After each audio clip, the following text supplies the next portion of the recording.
রাজধানী ঢাকাসহ দেশের ৪১ জেলার উপর দিয়ে তাপপ্রবাহ বয়ে যাচ্ছে এবং তা অব্যাহত থাকতে পারে বলে জানিয়েছে আবহাওয়া অধিদপ্তর। এছাড়া দেশের ৪ অঞ্চলে ৬০ কিলোমিটার বেগে দমকা অথবা ঝোড়ো হাওয়া বয়ে যাওয়ার পূর্বাভাস দিয়েছে আবহাওয়া অধিদপ্তর। ৪ জুন দেশের অভ্যন্তরীণ নদীবন্দরগুলোর জন্য দেওয়া সতর্কবার্তায় এই তথ্য জানানো হয়েছে।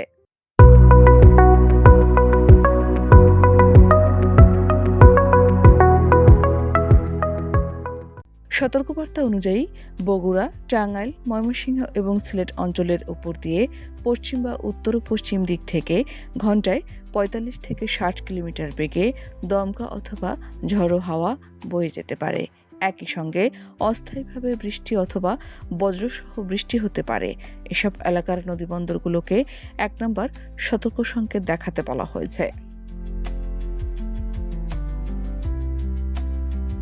পূর্বাভাস অনুযায়ী রংপুর, ময়মনসিংহ, চট্টগ্রাম ও সিলেট বিভাগের কিছু কিছু জায়গায় এবং রাজশাহী, ঢাকা, খুলনা ও বরিশাল বিভাগের ২-১ জায়গায় অস্থায়ীভাবে দমকা বা ঝড়ো হাওয়া এবং বিদ্যুৎ চমকানো সহ হালকা থেকে মাঝারি ধরনের বৃষ্টি অথবা বজ্রসহ বৃষ্টি হতে পারে।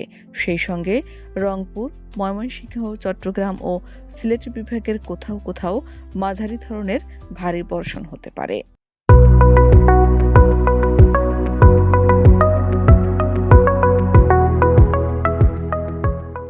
আবহাওয়া অধিদপ্তরের তথ্য মতে চাঁদপুর, নোয়াখালী, ব্রাহ্মণবাড়িয়া জেলাসহ রংপুর, রাজশাহী ও খুলনা বিভাগের উপর দিয়ে মৃদু থেকে মাঝারি ধরনের তাপপ্রবাহ বয়ে যাচ্ছে এবং তা অব্যাহত থাকতে পারে।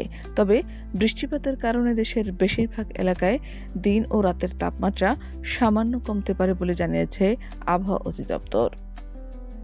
শাহনাজ পারভীন, দেশ রূপান্তর।